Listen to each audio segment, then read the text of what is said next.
Sun travels வடமாகாணத்தில் சட்டபூர்வமான அனுமதியுடன் இயங்குகின்ற visa consultants and ticket agent. உங்கள் பெறுமதியான கடவுச்சீட்டுகள், ஆவணங்கள் போன்றவற்றுக்கு பாதுகாப்பான அனுமதி பெற்ற நிறுவனம் சன் டிராவல்ஸ்.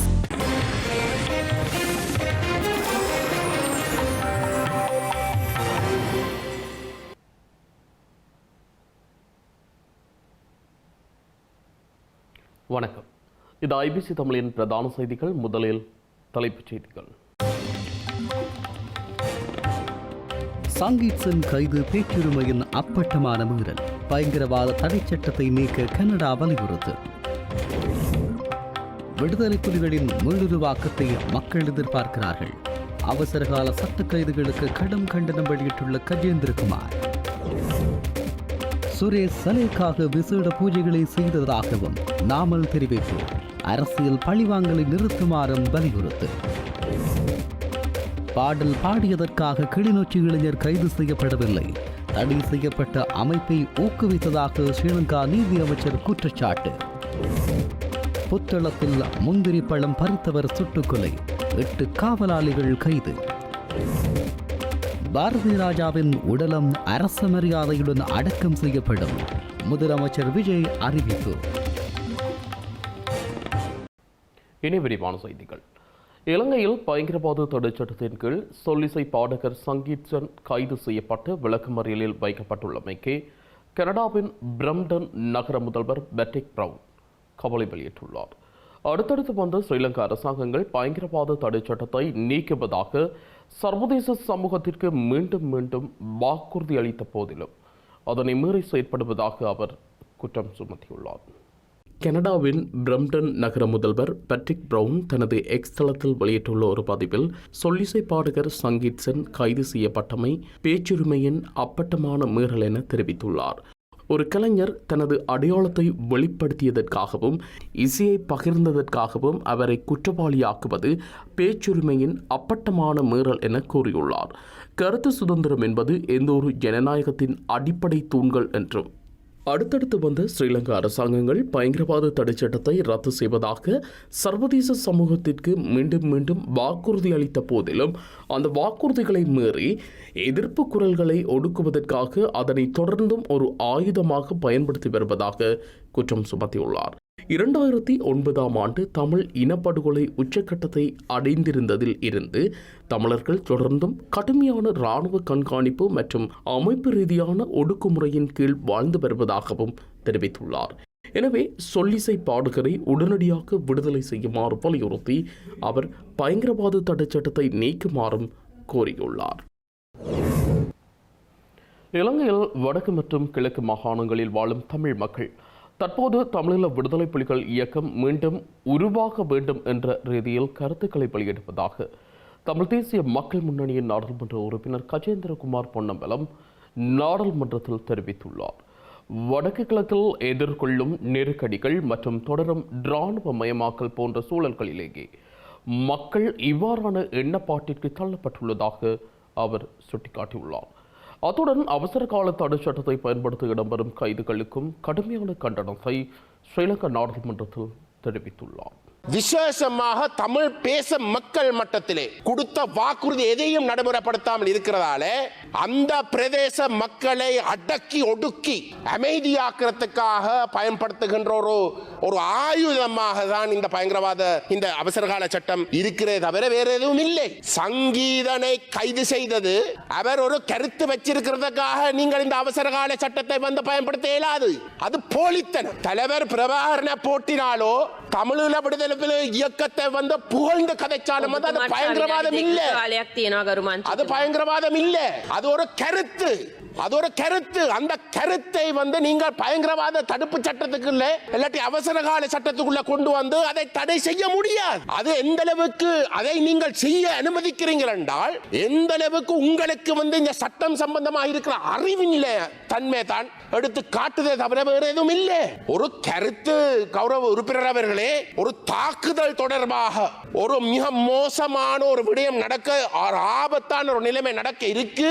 அந்த இடத்துல ஒரு கருத்தொன்று தெரிவிக்கிறது ஏதோ ஒரு வகையில ஒரு ஆபத்தை ஏற்படுத்தும் இல்லாத அது கூட்டும் என்ற ஒரு தேவை இருந்தால் வேண்டுமென்றால் நீங்கள் அதை பயன்படுத்தலாமே தவிர, போர் நடக்காத ஒரு காலத்திலே ஒரு இயக்கம் சம்பந்தமாக ஒரு தலைவர் சம்பந்தமாக புகழ்ந்து கதைக்கிறது பயங்கரவாத தடை சட்டத்துக்கு கீழே கொண்டு வரக்கூடிய ஒரு விஷயம் இல்ல.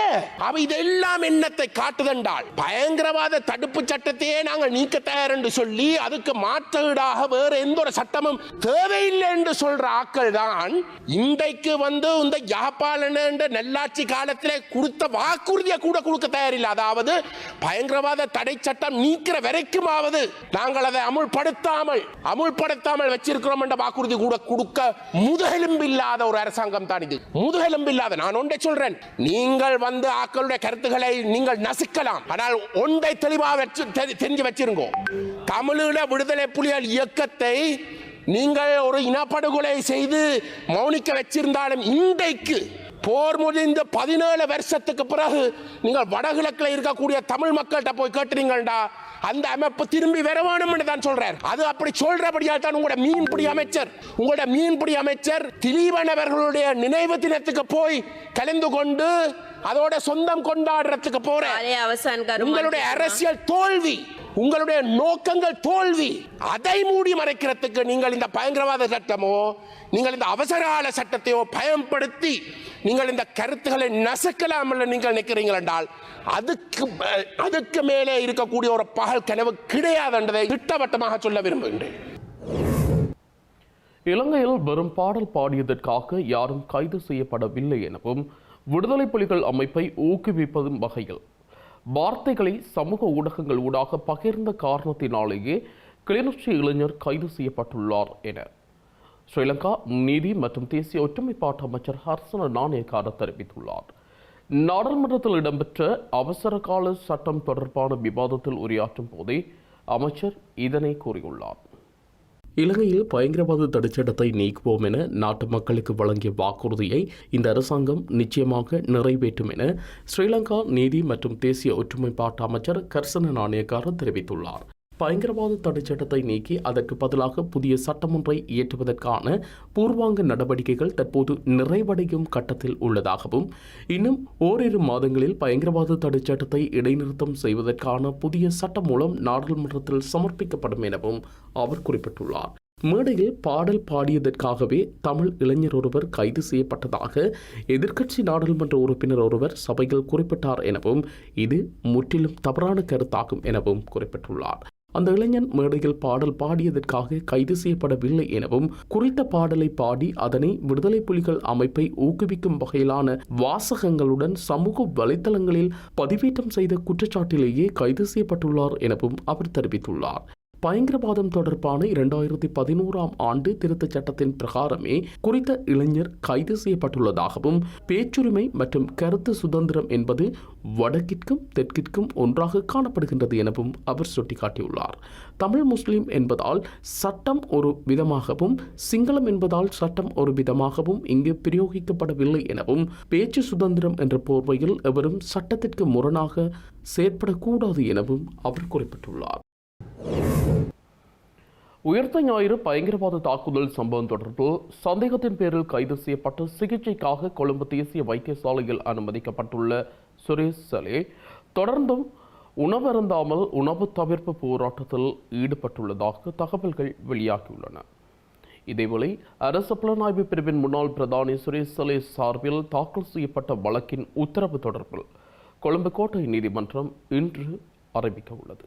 உயிர்த்த ஞாயிறு பயங்கரவாத தாக்குதல் சம்பவம் தொடர்பில் சந்தேகத்தின் பேரில் கைது செய்யப்பட்ட சுரேசலை குற்றப்புலனாய்வு திணைக்களத்தின் தடுப்பு காவலில் வைக்கப்பட்டுள்ளார். தடுப்பு காவலில் இருந்தபோது தாம் மனிதாபிமானமற்ற முறையில் நடத்தப்பட்டதாக குற்றம் சாட்டி அவர் குற்றப்புலனாய்வு திணைக்களத்திற்குள்ளேயே உணவு தவிர்ப்பு போராட்டத்தை மேற்கொண்ட நிலையில் நேற்று முன்தினம் கொழும்பு தேசிய வைத்தியசாலையின் அவசர சிகிச்சை பிரிவில் அனுமதிக்கப்பட்டிருந்தார்.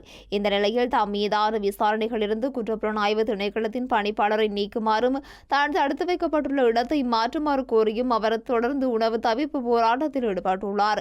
இதேவேளை சுரேசலை கொடூரமான முறையில் நடத்தப்படுவதற்கு எதிர்ப்பு தெரிவித்து எதிர்க்கட்சிகள் சிலவற்றால் ஆரம்பிக்கப்பட்ட போராட்டம் கொழும்பு கோட்டை தொடருந்து நிலையத்திற்கு முன்பாக தொடர்ந்து முன்னெடுக்கப்பட்டு வருகிறது. ஸ்ரீலங்கா அரசு புலனாய்வு சேவையின் முன்னாள் பணிப்பாளர் சுரேசலே அரசியல் பழிவாங்கல்களுக்கு உட்படுத்தப்பட்டுள்ளார் என குறிப்பிட்டுள்ள ஸ்ரீலங்கா பொதுஜன பெரமுனவின் நாடாளுமன்ற உறுப்பினர் நாமல் ராஜபக்ஷ அவருக்காக தாம் விசேட பூஜைகள் செய்ததாகவும் குறிப்பிட்டுள்ளார். தற்போதைய அரசாங்கம் தமக்கு சார்பாக சட்டத்தை பயன்படுத்துகின்றமை வெளிப்படையாக தெரிந்துள்ளதாகவும் அவர் சுட்டிக்காட்டியுள்ளார். ஸ்ரீலங்கா நாடாளுமன்றத்தில் இடம்பெற்ற செய்தியாளர் சந்திப்பின் போதே அவர் இவ்வாறு குறிப்பிட்டுள்ளார். விடுதலை புலிகள் அமைப்பின் கருப்பொருள் கொண்ட பாடலை பயன்படுத்திய அரசியல்வாதிகளை விட்டுவிட்டு கிளிநொச்சி இளைஞன் சங்கீத்சனை கைது செய்தமை ஏற்றுக்கொள்ள முடியாது என்று நாடாளுமன்ற உறுப்பினர் நாமல் ராஜபக்ஷ தெரிவித்துள்ளார். உள்ளூராட்சி மன்ற தேர்தல் பிரச்சாரத்தின் போது தேசிய மக்கள் சக்தியின் அரசியல்வாதிகள் விடுதலை புலிகளின் அமைப்பின் கருப்பொருளை கொண்ட பாடல்களை பயன்படுத்தியுள்ளனர் எனவும் அவர் குறிப்பிட்டுள்ளார். விடுதலை புலிகள் அமைப்பின் கருப்பொருள் கொண்ட பாடலை குறித்த அரசியல்வாதிகள் அதிகமாக பகிர்ந்து வந்த நிலையில் பயங்கரவாத தடைச்சட்டத்தின் கீழ் அவர்கள் ஏன் கைது செய்யப்படவில்லை எனவும் சுட்டிக்காட்டியுள்ளார். ஆனால் அதே போன்றதொரு பாடலை பாடினார் என்பதற்காக கிளிநொச்சி இளைஞர் சங்கீத்சன் தற்போது பயங்கரவாத தடுப்புச் சட்டத்தின் கீழ் கைது செய்யப்பட்டுள்ளார் எனவும் குறிப்பிட்டுள்ளார். தமக்கு சார்பான வகையில் இந்த அரசாங்கம் சட்டத்தை பயன்படுத்துகின்றது எனவும் அதற்கு அனுமதிக்க முடியாது எனவும் குறிப்பிட்டுள்ளார். அத்துடன் அரசு புலனாய்வு சேவையின் முன்னாள் பணிப்பாளர் சுரேசலே அரசியல் பழிவாங்கலுக்கு உட்படுத்தப்பட்டுள்ளார் எனவும் அவருக்காக தாம் விசேட பூஜைகள் செய்ததாகவும் இதில் யாருக்கு என்ன பிரச்சனை உள்ளது என்றும் நாமல் ராஜபக்ஷ தொடர்ந்தும் கேள்வி எழுப்பினார். புத்தளம் வண்ணாத்துவில் காரைதீவு பகுதியில் அமைந்துள்ள பிரதான பயிர்ச்செய்கை நிறுவனம் ஒன்றுக்கு சொந்தமான முந்திரிகை பயிர்ச்செய்கை தோட்டத்தில் நபர் ஒருவர் அடித்து கொலை செய்யப்பட்டுள்ளதுடன் அவர் மீது துப்பாக்கி பிரயோகமும் மேற்கொள்ளப்பட்டுள்ளதாக வண்ணாத்துவில் காவல்துறையினர் தெரிவித்துள்ளனர். சம்பவம் தொடர்பாக 8 சந்தேக நபர்கள் கைது செய்யப்பட்டுள்ளனர். கடந்த செவ்வாய்க்கிழமை அதிகாலை வேளையில் இடம்பெற்ற இந்த சம்பவம் குறித்து வண்ணாத்துவில் காவல்துறையினருக்கு கிடைத்த தகவலின் அடிப்படையில் விசாரணைகள் ஆரம்பிக்கப்பட்டுள்ளன. இந்த சம்பவத்தில் கல்லடி பகுதியைச் சேர்ந்த 34 வயதுடைய இளைஞரே உயிரிழந்துள்ளார். காவல்துறையினரின் முதற்கட்ட விசாரணைகளின்படி உயிரிழந்த இளைஞர் காரைதீவு பகுதியில் உள்ள குறித்த நிறுவனத்தில் முந்திரிகை தோட்டத்திற்குள் முந்திரிகை பழங்களை சேகரிப்பதற்காக சென்றுள்ளார். இதன்போது அங்கு காவற் கடமையில் ஈடுபட்டிருந்த தோட்ட காவலர்களிடம் அவர் சிக்கியுள்ளார். இதனைத் தொடர்ந்து அங்கிருந்த காவலர்கள் அனைவரும் ஒன்று சேர்ந்து அந்த இளைஞரை மிக கொடூரமான முறையில் தாக்கியுள்ளனர். அத்துடன் அவர்கள் தங்களின் வசம் வைத்திருந்த வாயு துப்பாக்கியினால் அந்த இளைஞரை குறிவைத்து சுட்டு கொலை செய்துள்ளமை விசாரணையில் தெரியவந்துள்ளது. கொலை சம்பவம் தொடர்பில் உடனடியாக செயற்பட்ட வண்ணாத்துவில் காவல்துறையினர் அந்த தோட்டத்தில் கடமையாற்றிய 8 காவலாளிகளையும் சந்தேகத்தின் பேரில் கைது செய்துள்ளனர். ஸ்ரீலங்காவின் முன்னாள் ஜனாதிபதி மஹிந்த ராஜபக்ஷவின் புதல்வரான ஜோசித ராஜபக்ஷ மற்றும் அவரது பாட்டி டெய்சி ஆகியோருக்கு எதிராக தாக்கல் செய்யப்பட்டுள்ள பண மோசடி வழக்கு எதிர்வரும் ஜூலை மாதத்திற்கு ஒத்திவைக்கப்பட்டுள்ளது. ஸ்ரீலங்காவின் முன்னாள் ஜனாதிபதி மஹிந்த ராஜபக்ஷவின் புதல்வர் ஜோசித ராஜபக்ஷ மற்றும் அவரது பாட்டி டெய்சி போரட்ஸ் ஆகியோருக்கு எதிரான சட்டமா அதிபரினால் தாக்கல் செய்யப்பட்டுள்ள பண மோசடி வழக்கு எதிர்வரும் ஜூலை மாதம் 16ஆம் தேதி வரை ஒத்திவைக்கப்பட்டுள்ளது. கொழும்பு மேல் நீதிமன்ற நீதிபதி தலைமையில் இன்று இந்த வழக்கு எடுத்துக்கொள்ளப்பட்ட போதே உத்தரவு பிறப்பிக்கப்பட்டுள்ளது. பணமோசடி தடுப்புச் சட்டத்தின் கீழ் தாக்கல் செய்யப்பட்டுள்ள இந்த வழக்கு இன்றைய தினம் விசாரணைகளுக்காக பிரதிவாதியான ஜோசித ராஜபக்ஷ மற்றும் டெய்சி போரட்ஸ் ஆகியோர் நீதிமன்றத்தில் நேரில் முன்னிலையாக இருந்தனர். வழக்கு விசாரணைகளை தொடர்ந்தும் ஆராய்ந்த நீதிபதி எதிர்வரும் மாதம் 16ஆம் தேதிக்கு ஒத்திவைக்க உத்தரவிட்டுள்ளார். இந்துக்களின் புனித நாளான ஆடி அமாவாசை தினத்தை அரச பொது விடுமுறை நாளாக பிரகடனப்படுத்துமாறு வன்னி மாவட்ட நாடாளுமன்ற உறுப்பினர் துரைராசா ரவிகரன் புத்த சாசன சமய மற்றும் கலாச்சார அலுவல்கள் அமைச்சரிடம் கோரிக்கை விடுத்திருந்த நிலையில் குறித்த கோரிக்கையை உரிய வகையில் பரிசீலித்து விரைவில் முடிவை அறிவிப்பதாக பதிலளித்துள்ளார். நாடாளுமன்ற குழு அறையில் இடம்பெற்ற புத்த சாசன சமய மற்றும் கலாச்சார அலுவல்கள் பற்றிய அமைச்சர்சார் ஆலோசனை கூட்டத்திலேயே நாடாளுமன்ற உறுப்பினர் ரவிகரனால் குறித்த கோரிக்கை முன்வைக்கப்பட்டுள்ளது. இந்துக்களின் புனித நாளான ஆடி அமாவாசை தினத்தை அரச பொது விடுமுறை நாளாக பிரகடனப்படுத்துமாறு வன்னி மாவட்ட நாடாளுமன்ற உறுப்பினர் துரைராசா ரவிகரன் புத்த சாசன சமய மற்றும் கலாச்சார அலுவல்கள் அமைச்சரிடம் கோரிக்கை விடுத்துள்ளார். ஆங்கிலேயர்களின் ஆட்சி காலத்தில் இந்துக்களின் புனித நாளான ஆடி அமாவாசை தினத்திற்கு பொது விடுமுறை வழங்கப்பட்டுள்ளது எனவும் அதற்கான ஆதாரங்கள் தம்மிடம் உள்ளது எனவும் அவர் குறிப்பிட்டுள்ளார். இருப்பினும் நாட்டின் ஆங்கிலேயர்களின் ஆட்சி காலம் முடிவிற்கு வந்த பிற்பாடு இந்துக்களின் இந்த புனித தினத்திற்கு பொது விடுமுறை வழங்கப்படுவதில்லை எனவும் அவர் குறிப்பிட்டுள்ளார். அந்த வகையில் இந்த நாட்டை மாறி மாறி ஆட்சி செய்த கடந்த கால ஆட்சியாளர்கள் அடிப்படை மனித உரிமைகளில் ஒன்றான தமது வழிபாட்டு உரிமையை மறுத்து வந்துள்ளதாகவே இந்துக்கள் கருதுவதாகவும் அவர் சுட்டிக்காட்டியுள்ளார். மாதந்தோறும் பௌர்ணமிக்கு விடுமுறை வழங்கும் இலங்கை அரசு வருடத்தில் ஒரு நாள் வருகின்ற ஆடி அமாவாசைக்கு பொது விடுமுறை வழங்க தவறியிருப்பது இந்துக்களுக்கு பெரும் வேதனையை ஏற்படுத்தியுள்ளதாகவும் குறிப்பிட்டுள்ளார். ஆகவே இந்துக்கள் தமது புனித நாளான ஆடி அமாவாசை தினத்தில் இடர்பாடுகளின்றி நிம்மதியாக வழிபாடுகளை மேற்கொள்வதற்கான வழிவகைகளை ஏற்படுத்த வேண்டும் எனவும் இந்த தினத்தை பொது விடுமுறை நாளாக இலங்கை அரசு பிரகடனப்படுத்த வேண்டும் எனவும் நாடாளுமன்ற உறுப்பினர் ரவிகரன் கோரிக்கை விடுத்துள்ளார். இந்த நிலையில் ஆடி அமாவாசை புனித நாளினை பொது விடுமுறை ஆக்குவது தொடர்பில் பரிசீலிக்கப்படும் எனவும் அதன் பின்னர் அந்த குழுவின் பரிசீலனை முடிவுகள் விரைவில் அறிவிக்கப்படும் எனவும் புத்த சாசன சமய மற்றும் கலாச்சார அலுவல்கள் அமைச்சர் கலாநிதி ஹினிதும சுனில் செனவி தெரிவித்துள்ளார். ஸ்ரீலங்கா தொடர்ந்து கட்டுப்பாட்டாளர்கள் சங்கத்தினால் முன்னெடுக்கப்பட இருந்த அடையாள வேலைநிறுத்த போராட்டம் கைவிடப்பட்டதை தொடர்ந்து சேவைகள் வழமை போல் இயங்கும் எனவும் பயணிகள் எந்தவித தடையுமின்றி பயணிக்க முடியும் எனவும் தொடர்ந்து கட்டுப்பாட்டாளர்கள் சங்கம் தெரிவித்துள்ளது. இருப்பினும் போக்குவரத்து தொடர்ந்து ஊழியர்கள் மாத்திரம் இந்த வேலைநிறுத்த போராட்டத்தில் ஈடுபட தீர்மானித்துள்ளதாகவும் தெரிவிக்கப்படுகிறது. ஸ்ரீலங்கா தொடர்ந்து கட்டுப்பாட்டாளர்கள் சங்கத்தினால் முன்னெடுக்கப்பட இருந்த அடையாள வேலைநிறுத்த போராட்டத்தை கைவிடுவதற்கு தீர்மானிக்கப்பட்டுள்ளது. குறித்த சங்கத்திற்கும் பிரதி அமைச்சரின் தனிப்பட்ட செயலாளருக்கும் இடையில் இடம்பெற்ற கலந்துரையாடலில் சம்பவம் குறித்து அடுத்த 48 மணித்தியாலங்களுக்குள் விசாரணை நடத்தி தீர்மானம் ஒன்றை வழங்குவதற்கு உடன்பாடு எட்டப்பட்டுள்ளதாகவும் அறிவிக்கப்பட்டுள்ளது. இதற்கமைய இன்று தொடர்ந்து சேவைகள் வழமை போல் இயங்கும் எனவும் பயணிகள் எந்தவித தடையுமின்றி பயணிக்க முடியும் எனவும் தொடர்ந்து கட்டுப்பாட்டாளர்கள் சங்கம் தெரிவித்துள்ளது. இருப்பினும் சரக்கு போக்குவரத்து தொடர்ந்து ஊழியர்கள் மாத்திரம் இந்த வேலை நிறுத்த போராட்டத்தில் ஈடுபட தீர்மானித்துள்ளதாக தெரிவிக்கப்படுகிறது. தொடர்ந்து பாதுகாப்பு விதிகளை முற்றிலும் மீறி தொடர்ந்து திணைக்களத்தின் பொது சொத்துக்கள் மற்றும் பயணிகளின் உயிர்களை பாரிய ஆபத்திற்குள் உள்ளாக்கும் வகையில் சில நடவடிக்கைகள் முன்னெடுக்கப்பட்டுள்ளதாகவும் தொடர்ந்து கட்டுப்பாட்டாளர்கள் சங்கத்தின் செயலாளர் ருக்மால் பண்டார தெரிவித்துள்ளார். கொழும்பு கல்கிசை காவல்துறையைச் சேர்ந்த உப காவல்துறை ஆய்வாளர் காவலில் இருந்த சந்தேக நபர் ஒருவருக்கு மின் அதிர்ச்சி கொடுத்ததாக சமூக வலைத்தளங்கள் மற்றும் சில இணையங்களில் பரவி வரும் செய்திகள் முற்றிலும் போலியானவை என்று காவல்துறை தலைமையகம் விளக்கம் அளித்துள்ளது. கொழும்பு கல்கிசை பகுதியில் பெடோவிட காவல்துறை சோதனை சாவடியைச் சேர்ந்த உப காவல்துறை ஆய்வாளர் உள்ளிட்ட அதிகாரிகள் குழுவினர் 10 கிலோகிராமிற்கும் அதிகமான கெரோயின் போதைப் பொருளை வைத்திருந்த குற்றச்சாட்டில் நபர் ஒருவரை கைது செய்துள்ளனர். கைது செய்யப்பட்ட சந்தேக நபர் கலுபோவில போதனா வைத்தியசாலையில் சட்ட மருத்துவ அதிகாரியிடம் முன்னிலைப்படுத்தப்பட்டார். அதன்போது தம்மை கைது செய்த அதிகாரிகள் தன் மீது தாக்குதல் நடத்தியதாக சந்தேக நபர் கூறியுள்ளார். இதனைத் தொடர்ந்து மருத்துவ பரிசோதனைக்கு பின்னர் அவர் காவல்துறை பாதுகாப்பின் கீழ் மருத்துவமனையில் அனுமதிக்கப்பட்டார். இதன்போது கல்கிசை நீதவான் மருத்துவமனைக்கு சென்று சந்தேக நபரை நேரில் பார்வையிட்டு விசாரணை நடத்தினார். நீதவானின் விசாரணையின் போது காவல்துறை அதிகாரிகள் தன் மீது எந்தவித தாக்குதலும் நடத்தவில்லை என்று சந்தேக நபர் வாக்குமூலம் அளித்துள்ளார். அதனைத் தொடர்ந்து மேலதிக விசாரணைகளுக்காக சந்தேக நபரை 7 நாட்கள் காவலில் வைத்து விசாரணை செய்ய நீதவான் உத்தரவிட்டுள்ளார். இந்த சம்பவம் குறித்து சரிபார்க்கப்படாத தகவல்கள் இணையத்தில் தவறாக சித்தரிக்கப்பட்டு போலியான செய்திகள் பரப்பப்பட்டு வருவதாக காவல்துறை சுட்டிக்காட்டியுள்ளதுடன் அத்தகைய செய்திகளில் உண்மை இல்லை என்றும் தெளிவுபடுத்தியுள்ளது.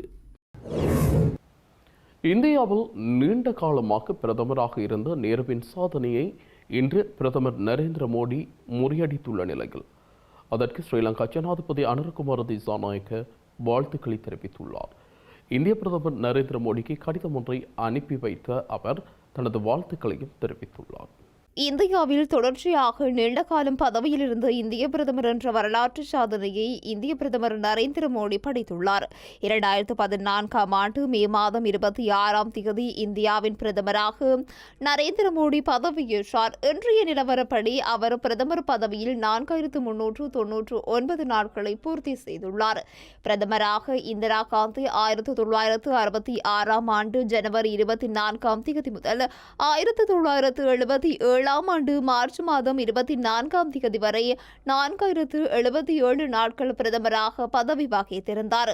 இந்தியாவின் முதல் பிரதமரான நேரு 1952ஆம் ஆண்டு மே மாதம் 13ஆம் தேதி முதல் 4398 நாட்கள் பிரதமராக பதவியாற்றியிருந்தார். இந்த சிறப்பான தருணத்திற்காக ஸ்ரீலங்கா ஜனாதிபதி அன்ருகுமார திசாநாயக்கு தனது வாழ்த்துக்களை மோடிக்கு தெரிவித்துள்ளார். ஜனாதிபதி அன்ருகுமார திசாநாயக்கு இந்திய பிரதமர் நரேந்திர மோடிக்கு கடிதம் ஒன்றை அனுப்பி இவ்வாறு தனது வாழ்த்துக்களை தெரிவித்துள்ளார்.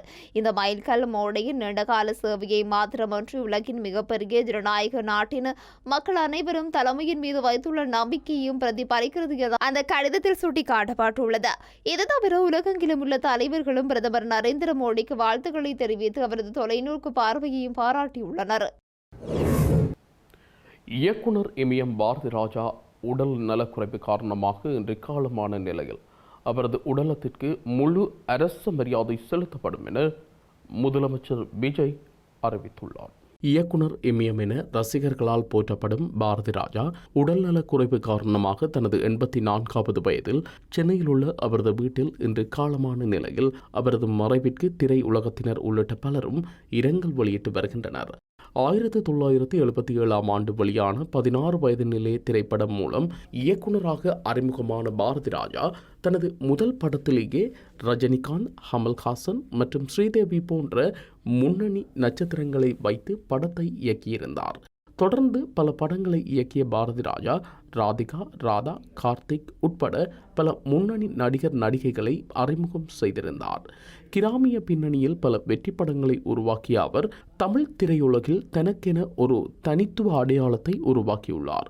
முதல் மரியாதை, கிழக்கே போகும் ரயில், அலைகள் ஓய்வதில்லை உட்பட பல வெற்றி படங்களை இயக்கியதுடன் நடிகராகவும் படங்களில் நடித்துள்ளார். 2004ஆம் ஆண்டு இந்திய அரசின் உயரிய விருதான பத்மஸ்ரீ விருது அவருக்கு வழங்கப்பட்டது.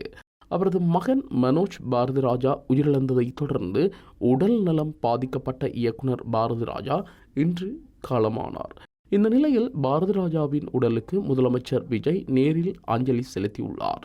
நீலாங்கரையில் உள்ள இல்லத்தில் வைக்கப்பட்டுள்ள பாரதி ராஜாவின் உடலுக்கு முதலமைச்சர் விஜய் அஞ்சலி செலுத்தி குடும்ப உறுப்பினர்களுக்கு ஆறுதல் தெரிவித்தார். இதன்போது இயக்குனர் இமயம் பாரதி ராஜா உடலுக்கு முழு அரச மரியாதை செலுத்தப்படும் என முதலமைச்சர் விஜய் அறிவித்துள்ளார். இயக்குனர் பாரதி ராஜா சாதனை, காவல்துறைக்கு அவர் ஆற்றிய பங்களிப்புக்காக முழு அரச மரியாதையுடன் இறுதிச் சடங்கு நடைபெறும் என அறிவிக்கப்பட்டுள்ளது. திரைப்படத்துறையினர் வேண்டுகோள் விடுத்த நிலையில் தமிழக அரசு அறிவித்துள்ளது. இந்த நிலையில் அவரது மறைவுக்கு ரசிகர்கள், திரைப்பிரபலங்கள் இரங்கல் தெரிவித்து வருகின்றனர். நடிகர் சிவகுமார், சூர்யா, கார்த்திக், நடிகை ரேவதி, ராதிகா, சுகன்யா உள்ளிட்ட பலரும் அஞ்சலி செலுத்தி வருகின்றனர். அத்துடன் திமுக தலைவரும் முன்னாள் முதலமைச்சருமான மு.க. ஸ்டாலின் அஞ்சலி செலுத்தியுள்ளார். செய்திகளின் நிறைவாக மீண்டும் தலைப்புச் செய்திகள். சங்கீத் சிங் கைது பேச்சுரிமையின் அப்பட்டமான மீறல். பயங்கரவாத தடை சட்டத்தை நீக்க கனடா வலியுறுத்து. விடுதலை புலிகளின் மீளுருவாக்கத்தை மக்கள் எதிர்பார்க்கிறார்கள். அவசரகால சட்ட கைதுகளுக்கு கடும் கண்டனம் வெளியிட்டுள்ள கஜேந்திரகுமார். சுரேஷ் சலேக்காக விசேட பூஜைகளை செய்ததாகவும் நாமல் தெரிவிப்பு. அரசியல் பழிவாங்கலை நிறுத்துமாறும் வலியுறுத்து. பாடல் பாடியதற்காக கிளிநொச்சி இளைஞர் கைது செய்யப்படவில்லை. தடை செய்யப்பட்ட அமைப்பை ஊக்குவித்ததாக ஸ்ரீலங்கா நீதி அமைச்சர் குற்றச்சாட்டு. புத்தளத்தில் முந்திரி பழம் பறித்தவர் சுட்டுக்கொலை, 8 காவலாளிகள் கைது. பாரதி ராஜாவின் உடலம் அரச மரியாதையுடன் அடக்கம் செய்யப்படும். முதலமைச்சர் விஜய் அறிவிப்பு. இத்துடன் ஐபிசி தமிழின் பிரதான செய்திகள் நிறைவு பெற்றன. உடனுக்குடன் செய்திகளை அறிந்து கொள்ள IBC Tamil.com என்ற நமது இணையதளத்தை பார்வையிடுங்கள். வணக்கம்.